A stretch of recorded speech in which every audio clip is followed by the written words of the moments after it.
सहनावतु सहनौ भुनक्तु सह वीर्यं करवावहै तेजस्विनावधीतमस्तु मा विद्विषावहै। ॐ शान्ति शान्ति शान्तिः।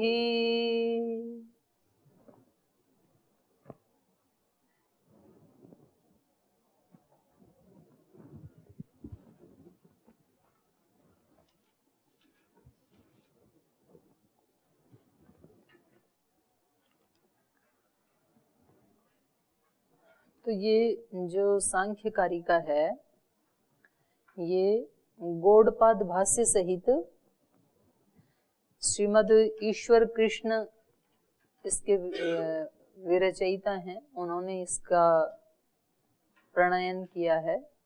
सांख्य दर्शन के बारे में ये है कि इसके जो मूल सूत्र हैं ना, वो तो 20 ही थे जो कपिल ऋषि ने लिखे थे, तत्व समास के नाम से वो प्रसिद्ध हैं। उसके बाद जो सांख्य सूत्र हैं वो उनके शिष्यों ने वो ग्रंथ बनाया, और उसमें कुछ सूत्रों के बारे में थोड़ा मतभेद है। कुछ जो विद्वान हैं उसमें अधिक सूत्र मानते हैं, कुछ उससे कम मानते हैं। तो उस सब का जितने भी सूत्र हैं, कम या ज्यादा, उन सब का निचोड़ सारांश यहाँ 71 जो ये कारिकाएं हैं इसमें इन्होंने दिया है। तो ज्यादातर विद्यालयों में दर्शन ना पढ़ा करके कारिका ही पढ़ाते हैं। तो आज हम इसका सांख्य कारिका का ही प्रारंभ कर रहे हैं। तो जो पहली कारिका है, एक बार आप साथ में बोल लीजिए। दुख त्रय विघातात्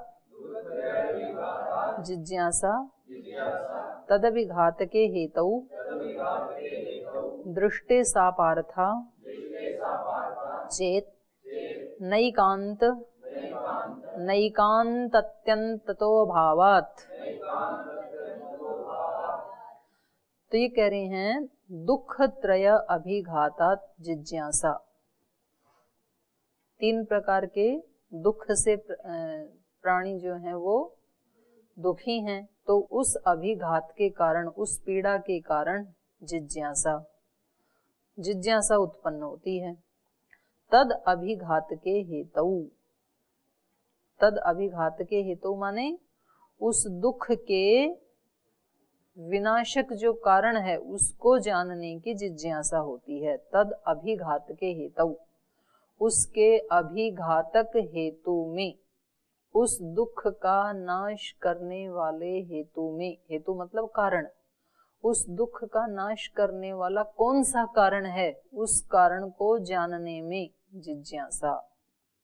जिज्ञासा होती है लोगों की, कि कोई ऐसा कारण हमें मिले, कोई ऐसा हेतु मिले जिससे कि हम इन दुखों से, 3 प्रकार के दुखों से छुटकारा पा सकें।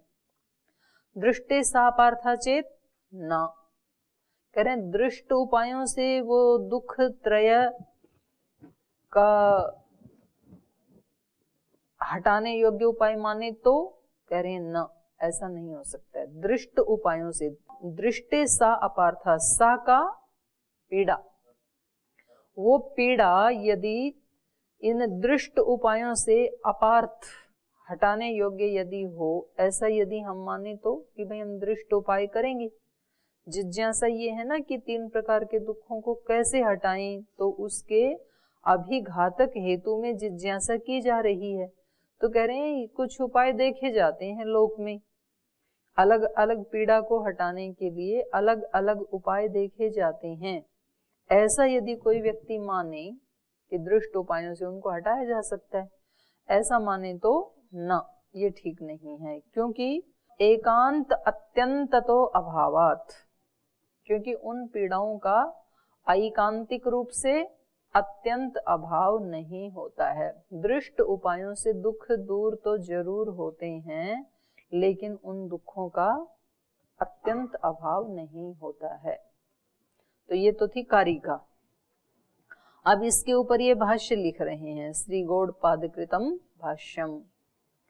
कपिलाय नमः तस्मै येन अविद्या उदधौ जगति मग्ने कारुण्यात् सांख्यमयी नौ इव विहिता प्रतरणाय अल्पग्रंथम स्पष्टम प्रमाण सिद्धांत हेतुभिर्युक्तम शास्त्रम शिष्यहिताय समासतो अहम प्रवक्ष्यामि। तो कह रहे हैं कपिलाय नमः, तस्मै कपिलाय नमः, उस कपिल ऋषि के लिए मेरा सर्वप्रथम प्रणाम है, नमस्कार है। ये न, जिनके द्वारा अविद्या उदधौ, अविद्या रूपी समुद्र में, जगति उदधौ, अविद्या रूपी इस संसार के समुद्र में, उदधि कहते हैं समुद्र को, और जगति माने जगत। तो अविद्या रूपी समुद्र में, अज्ञान के समुद्र में मगन, निमज्जित ये जो जगत है, इसके उद्धार के लिए कारुण्यात, करुणा करके, सांख्यमयी नौ इव, ये सांख्य जो दर्शन की रचना की है ये ऋषि ने, वो नौ इव, नौका के समान है। संसार तो क्या है? दुखों का सागर है, अविद्या का, अज्ञान का सागर है ये, और उस अज्ञान के सागर में ये पूरा जगत निमग्न है। और उस सागर से तरने के लिए, उसको पार करने के लिए ये सांख्य क्या है? नौका है।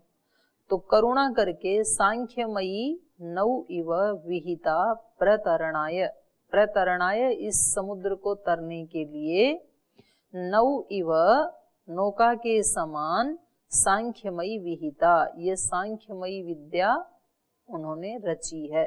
तो जिन्होंने ये सांख्य विद्या नौका के समान इस संसार को, संसार रूपी सागर को पार करने के लिए, तैरने के लिए बनाई है, तस्मै कपिलाय नमः, उस कपिल ऋषि को सर्वप्रथम मैं प्रणाम करता हूँ।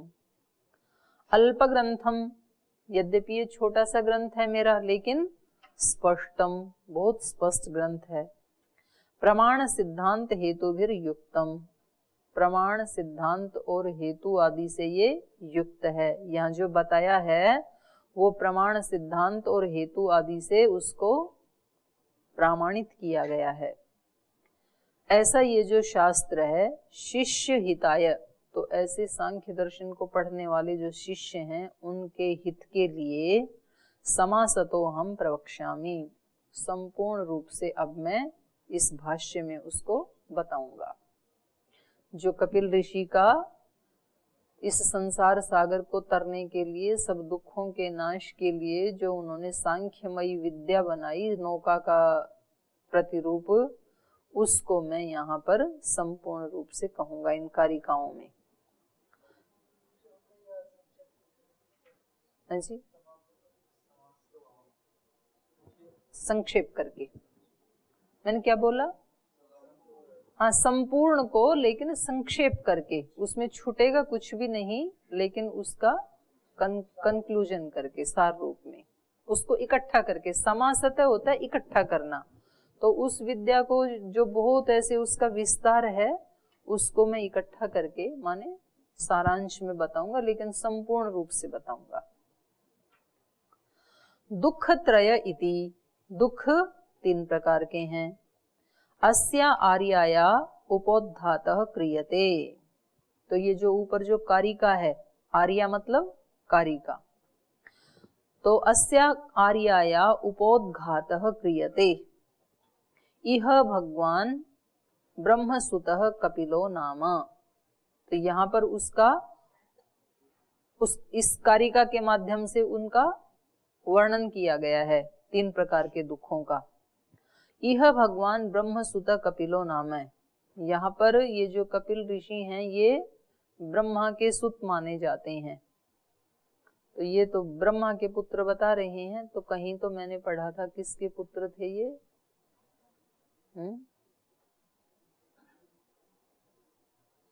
उनके एक ऋषि है ना, इनके तो शुकदेव पैदा हुए, कपिल के तो, और इनके पिता कर्दम ऋषि कौन थे? कुछ ऐसा, कुछ इनका नाम कुछ आता है, इनके पिता का नाम ऋषि आता है कहीं।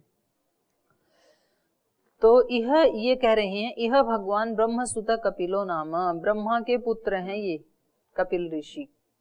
तद्यथा, जैसे कि कुछ ग्रंथों में ये प्रमाण मिलता है, सनकश्च सनंदनश्च तृतीयश्च सनातनः आसुरी कपिलश्चैव वोढु पंचशिखस्तथा इत्येते ब्रह्मण पुत्रा सप्त प्रोक्ता महर्षय। ये प्रोक्ता कर लेना है ना, हर्रे छूटा हुआ है। तो इन्होंने कहा कि सनक सनंदन और तीसरा सनातन और चौथा आसुरी, पांचवा कपिलश्चैव, छठा वोढुः और सातवां पंचशिखः। इत्येते ब्रह्मण पुत्रा, इन सातों को ब्रह्मा जी के मानस पुत्र माना जाता है। ब्रह्मण पुत्रा सप्त प्रोक्ता महर्षयः, इन 7 महर्षियों को ब्रह्मा के पुत्र के रूप में माना जाता है। तो यहाँ एक छोड़ दिया इन्होंने, 4 थे ना ये तो, सनक सनंदन सनातन और सनत कुमार 4 माने जाते हैं, तो इन्होंने 3 ही माना। और आसुरी जो है वो इनके शिष्य थे कपिल ऋषि के, लेकिन उनका भी ज्ञान इतना उत्कृष्ट था कि उनको भी यहाँ ब्रह्मा जी का ही मानस पुत्र माना जाता है। पंचशिख भी इनके शिष्य थे, इनकी ही शिष्य परंपरा में हुए हैं ये। आसुरी है? नहीं, नाम है आसुरी, आसुरी संपदा नहीं है ये, नाम है ये। इनके शिष्य हैं, बहुत बड़े विद्वान थे ये। सांख्य का जो लास्ट सूत्र है उससे पहले वाला सूत्र बोलो, छुट्टी। तो वहां सनंदनाचार्य कहा, और उससे पहले वाले में तो वहां पंचशिख का वर्णन किया, और आसुरी का उससे पहले वाले में, उससे पहले वाला बोलो।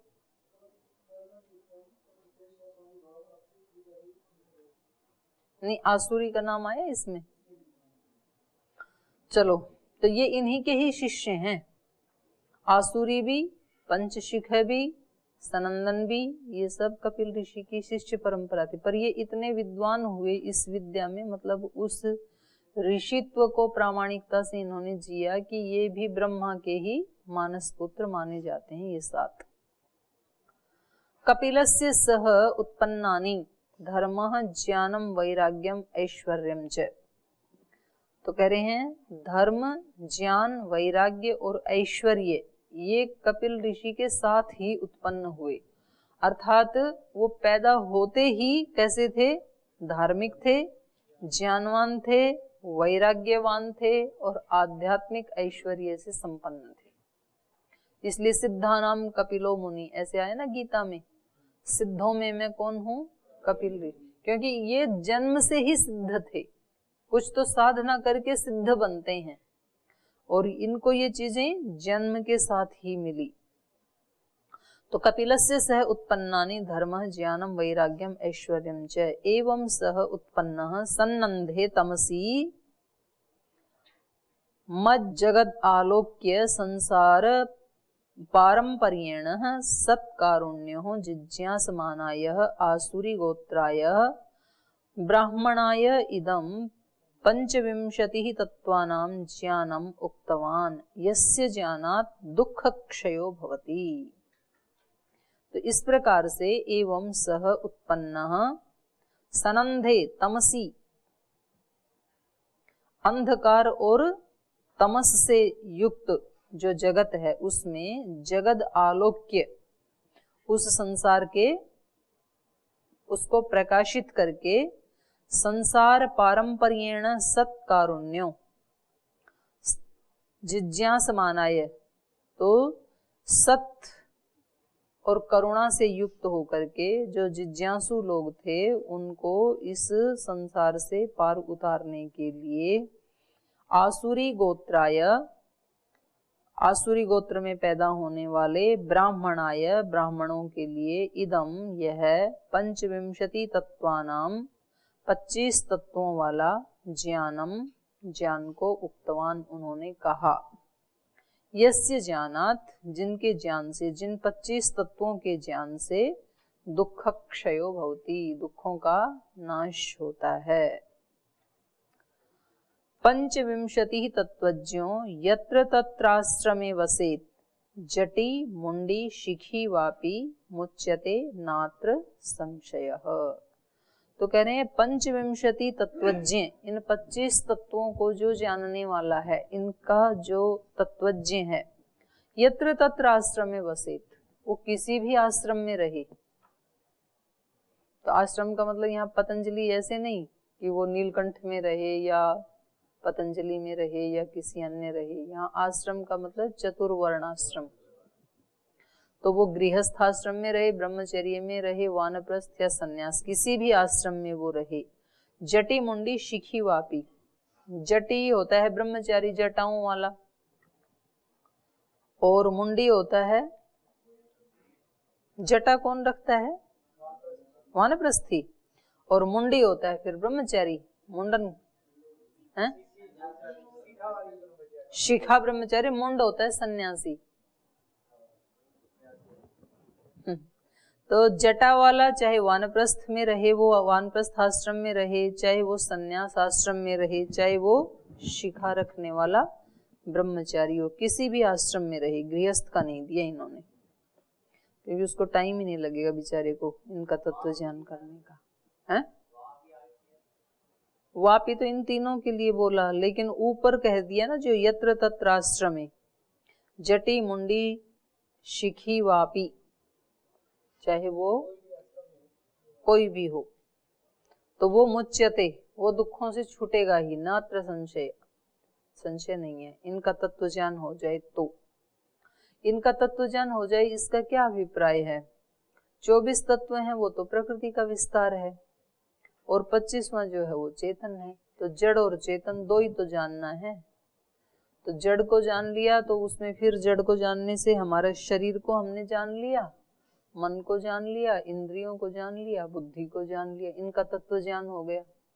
और इसका यदि तत्व ज्ञान हो गया पिंड का, तो सारे ब्रह्मांड का हो गया, क्योंकि सारे शरीर ऐसे ही बने हैं, त्रिगुणात्मक ही है, प्रकृति से ही बने हैं। और चेतन को यदि यहाँ जान लिया, आत्मा को जान लिया, तो परमात्मा को भी जान लेंगे, तो फिर कुछ भी जानने के लिए शेष नहीं रहेगा। तो कहीं भी किसी भी वर्ण आश्रम में रहते हुए यदि इन 25 को तत्व रूप से जान लिया, ठीक ठीक रूप से यदि हमने जान लिया, तो वो फिर दुख से छूटी जाएगा।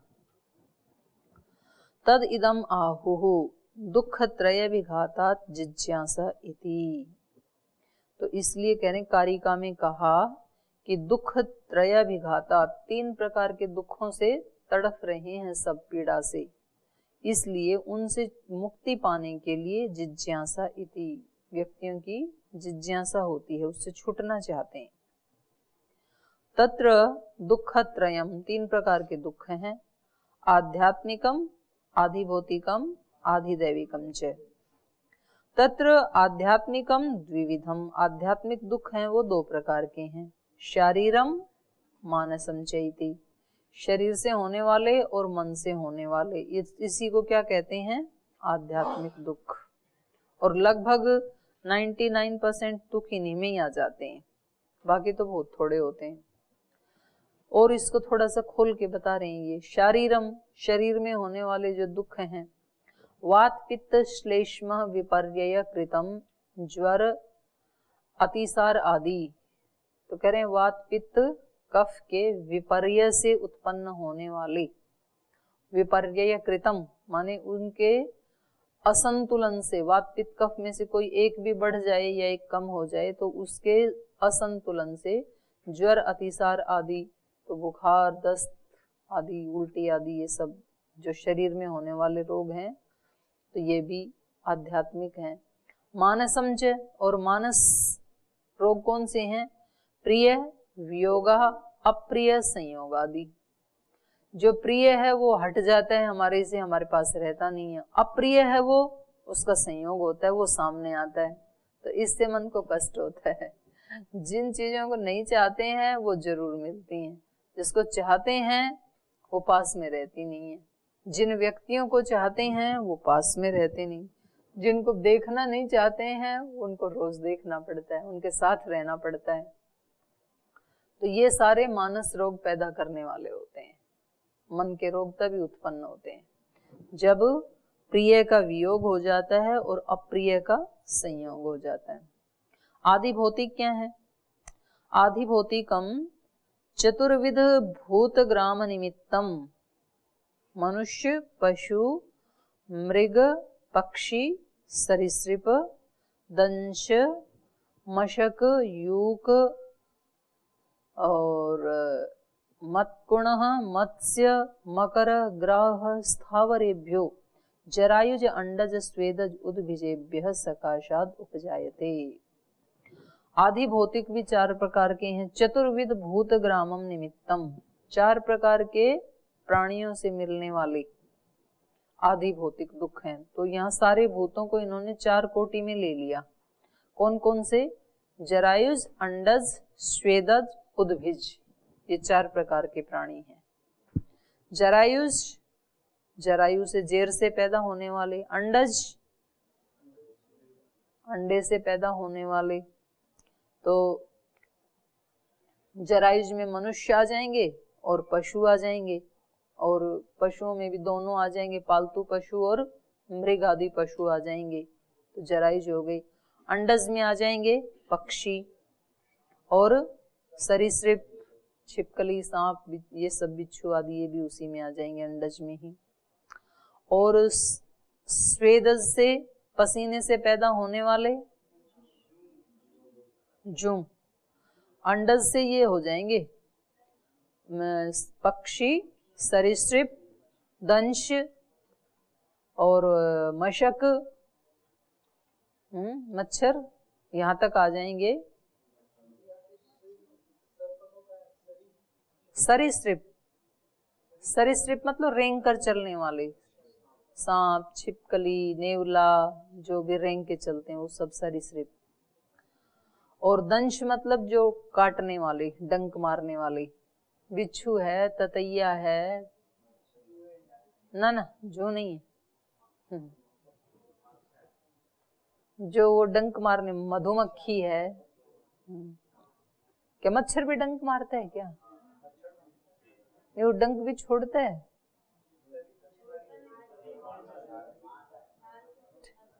ठीक, डांस तो दस्त है, इसलिए काटने को कहते हैं ना, दंश इसलिए कहते हैं, डसना बोलते हैं हिंदी में जिसको।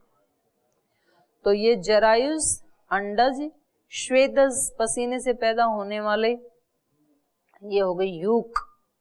और खटमल, मतकुण है माने खटमल, पसीने से ही होते हैं। गंदे बिस्तर जिनके होते हैं ना, उसमें खटमल पैदा हो जाते हैं, सड़ते रहते हैं, जो बेडशीट आदि धोते नहीं है अपनी।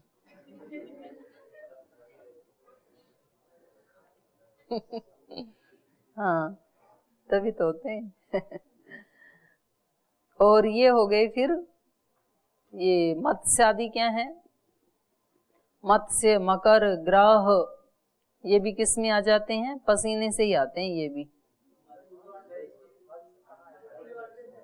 अंडे पानी में, मछली अंडे देती है, तो अंडज में आ जाएंगे। मुझे थोड़ी कम जानकारी है, अच्छा ठीक ठीक, अंडज में ये 4 में सब आ जाएंगे। उद्भिज में आ जाएंगे फिर स्थावर, जो वृक्ष आदि हैं, जो फाड़ के आते हैं जमीन को। तो 4 प्रकार के प्राणी हो गए ना, जेर से पैदा होने वाले, अंडे से पैदा होने वाले, पसीने से पैदा होने वाले, और उद्भिज, पृथ्वी को उद्भेदन करके, फाड़ करके जो पैदा होते हैं वो। तो ये सारे आ गए। इन सब से जो दुख मिलता है वो कैसा है? आधि भौतिक। ये आदि भौतिक दुख है। तो आपको तो ज्यादा से ज्यादा मच्छर से मिल जाता है और तो किसी से मिलता नहीं, और मनुष्य से भी मिलता है, एक मनुष्य को दूसरे मनुष्य से। सबसे ज्यादा दुख यही है। अच्छा, मनुष्य से कौन सा दुख मिलता है सबसे ज्यादा?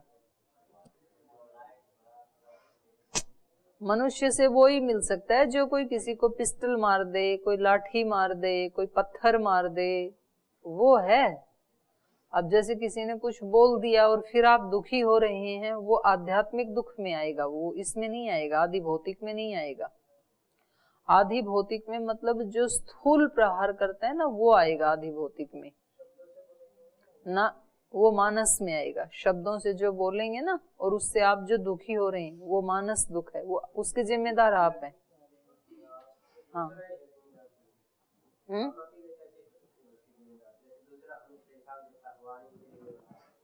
माइक से बोल दो, दे दो, ये आपके पीछे रखा है। जैसे कोई दूसरा व्यक्ति हमें वाणी व्यवहार से परेशान करता है, तो हम अकेले दोषी कैसे हो गए उसमें? आप अकेले दोषी इसलिए हैं कि आप मत लो, वो जो दे रहा है उसको, आप उसमें स्वतंत्र हैं। नहीं, जैसे स्वतंत्र है करता, स्वतंत्र नहीं होता ना। जैसे कोई वरिष्ठ व्यक्ति है, तो ऐसी स्थिति में जो कनिष्ठ है वो स्वतंत्र नहीं होता है। ये तो दुखी क्यों होते हो? वो दे रहा, दुखी तो अगला परेशान करे तो दुखी तो परेशान वो कर सकता नहीं, उसके पास वो ताकत नहीं जो आपको परेशान कर सके। आप परेशान होते हो इसलिए। वो जो कह रहा है जी। तो उसकी, वो जो कह रहा है उस संदेश को तो ले लो और दुखी मत हो। ये आप, इसमें आप स्वतंत्र हैं। नहीं, अनावश्यक नियम भी लाद सकता है ना वो व्यक्ति, उसके पास पावर है और है तो नहीं, नियम तो हमारे कल्याण के लिए नहीं, सभी वरिष्ठ ऐसा हो ऐसा नहीं कर रहा मैं, कुछ ऐसे वो नियम तो हमारे कल्याण के लिए है ना, लेकिन वो क्या करवाएगा ज्यादा से ज्यादा? उसमें कोई दोष हो तो वो नियम में क्या करवाएगा? जल्दी उठाएगा, व्यायाम ज्यादा करवाएगा, वो तो अच्छा ही, प्राणायाम ज्यादा करवाएगा, पढ़ाई ज्यादा करवाएगा, घंटी ज्यादा लगा देगा, उसके तुरंत बाद फिर व्यायाम करेंगे, फिर मतलब दिनचर्या टाइट बना देगा। नहीं, वो नहीं है। जैसे उसमें कोई दोष है स्वयं में, और वो अपना दोष छिपाने के लिए हमारे ऊपर प्रतिबंध लगा सकता है किसी प्रकार का, तो उसमें वो भी दोषी होता है ना कुछ नियमों में। वो जिसमें दोषी है उसका फल उसी को ही मिलेगा। आप जो दुखी हो रहे हैं ना, इसके लिए तो पूरे आप ही जिम्मेदार हैं। मानस दुख के लिए पूरा आप जिम्मेदार हैं। तो फिर हम समाज के उत्थान के लिए जो कार्य करते हैं, कि लोग पीड़ित हैं, दुखी हैं, ये है, क्यों करते हैं फिर हम? वो फिर ऐसा माने कि फिर वो अपने कर्मों के कारण दुखी है, हमें समाज का कल्याण नहीं करना चाहिए। नहीं, अगर कोई किसी के पास दरिद्रता है तो हम उसकी हेल्प कर सकते हैं ना। दरिद्रता दुख नहीं है। दरिद्र व्यक्ति तो बहुत खुश रहते हैं, आपने देखा नहीं कभी? दरिद्रता को तो सबसे बड़ा दुख बताया है। दरिद्रता दुख है, ठीक है, पर जो अंदर से परेशानी होती है ना, दरिद्रता का दुख तो यही है कि भाई उसके पास संसाधन नहीं होंगे, बेचारे के पास गाड़ी नहीं होगी, उसके पास अच्छा मोबाइल नहीं होगा, अच्छा मकान नहीं होगा, उस मकान में उसको सोने में गर्मी सर्दी लगती होगी, ये तो हो सकते हैं उससे, पर मानसिक रूप से वो उसको कष्ट मान रहा है कि नहीं मान रहा है, वो फिर मानस में आएगा। तो कभी कभी झोपड़ी में रह के भी बड़े ठाठ से रहता है वो। जैसे कोई राजनीतिक लोग हैं और है शासन में है, वो अन्य लोगों का अधिकार छीनते हैं, उनके पास जो धन दौलत है, सुविधाएं पहुंचनी चाहिए, यही तो मैं कह रही हूँ कि स्थूल सुविधाएं तो छीन सकता है वो व्यक्ति, और स्थूल प्रहार भी कर सकता है, लेकिन वो मन से दुखी नहीं कर सकता है। आप देखो, जो जिसको आप बात कर रहे हो राजनेता की, उन्होंने सबका छीन लिया, और सबका छीन के क्या ये व्यक्ति सुखी हो जाता है? अगर साधनों के हटने से ही सुख दुख जुड़े होते तो ये तो सबसे सुखी व्यक्ति होना चाहिए था आपकी परिभाषा में, क्योंकि उसने तो सारा छीन लिया। और आप कह रहे हो दूसरा इसलिए दुखी है कि उसके हिस्से का इसने छीन लिया, माना आपकी बात, वो इसलिए दुखी है, तो ये तो सुखी होना चाहिए था, ये तो उससे भी ज्यादा दुखी है। लेकिन साधनों से भी बहुत बड़ा सुख होता है दीदी, इसकी कोई डिनाई ऐसा नहीं है कि साधनों का कोई, उसकी डिनाई नहीं हो रही है।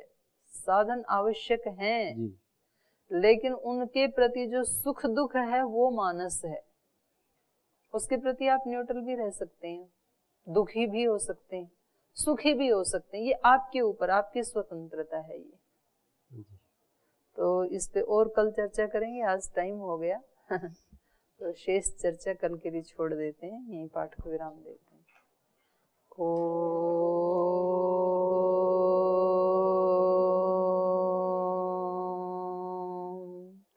शांति शांति शांति। श्री गुरुभ्यो नमः।